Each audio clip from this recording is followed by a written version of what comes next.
Hi అండి, welcome to my channel. చూడండి, ఈరోజు హల్వా అండి. హల్వా రెసిపీ ఎలా తయారు చేయాలో చూసేద్దామా?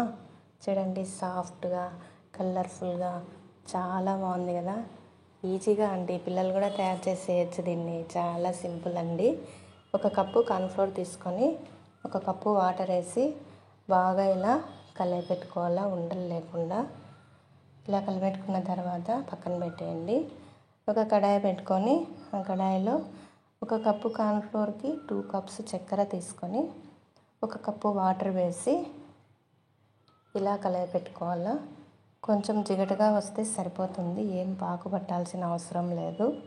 కొంచెం ఇలా నురగా వచ్చిన తర్వాత మనం కలుపుకున్న కార్న్ఫ్లోర్ మళ్ళీ ఒకసారి కలపండి, ఎందుకంటే అడుగున కొంచెం అలానే ఉండిపోతుంది కాబట్టి స్పూన్తో అలా కలిపి ఇలా వేసేయాలా. అలా కలుపుతూ ఉండాలా.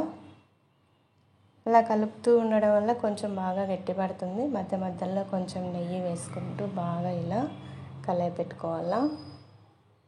చూడండి, ఇలా గట్టిపడుతూ వస్తుంది. కొంచెం ఇలాచీ పౌడరు, కొంచెం ఫుడ్ కలరు వేసుకొని మరి కొంచెం నెయ్యి వేసుకొని ఇలా బాగా కలిపెట్టుకోవాలా. మనం ఎంత బాగా కలిపెడితే అంత టేస్టీగా ఉంటుందండి హల్వా. కొంచెం డ్రై ఫ్రూట్స్ వేసేసి మళ్ళీ బాగా కొంచెం నెయ్యి వేసి ఇలా కలిపెట్టుకోండి. మీకు అడుగు అంటుతుంది అనిపిస్తే కొంచెం నెయ్యి వేసి కలిపెట్టుకోండి. చూడండి, కలర్ఫుల్గా ఉండే హల్వా రెడీ అయిపోయిందండి. బాగా కలిపెట్టిన తర్వాత ఒక బాక్స్ తీసుకొని కొంచెం నెయ్యి రాసి అందులో వేసేసి కొంచెం బాగా చల్లారనివ్వండి. చల్లారిన తర్వాత ఇలా ఒక ప్లేట్ తీసుకొని ఆ ప్లేట్లో వేసుకొని మనకి ఇష్టం వచ్చిన షేప్లో కట్ చేసుకోవాలి. చూడండి, ఎంత సాఫ్ట్గా, ఎంత బాగుంది కదా. టేస్ట్ కూడా బాగుంటుందండి. చాలా సింపుల్గా ఈజీగా తయారు చేసుకోవచ్చు. మీకు నచ్చినట్టయితే ప్లీజ్ లైక్, షేర్, సబ్స్క్రైబ్ అండి.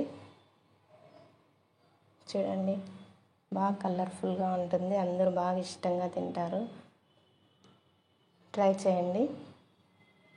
సాఫ్ట్గా కూడా ఉంటుంది. మనం ఎంత బాగా కలిపెట్టి చేసుకుంటే అంత బాగా సాఫ్ట్గా చాలా రుచిగా వస్తుంది. Thank you.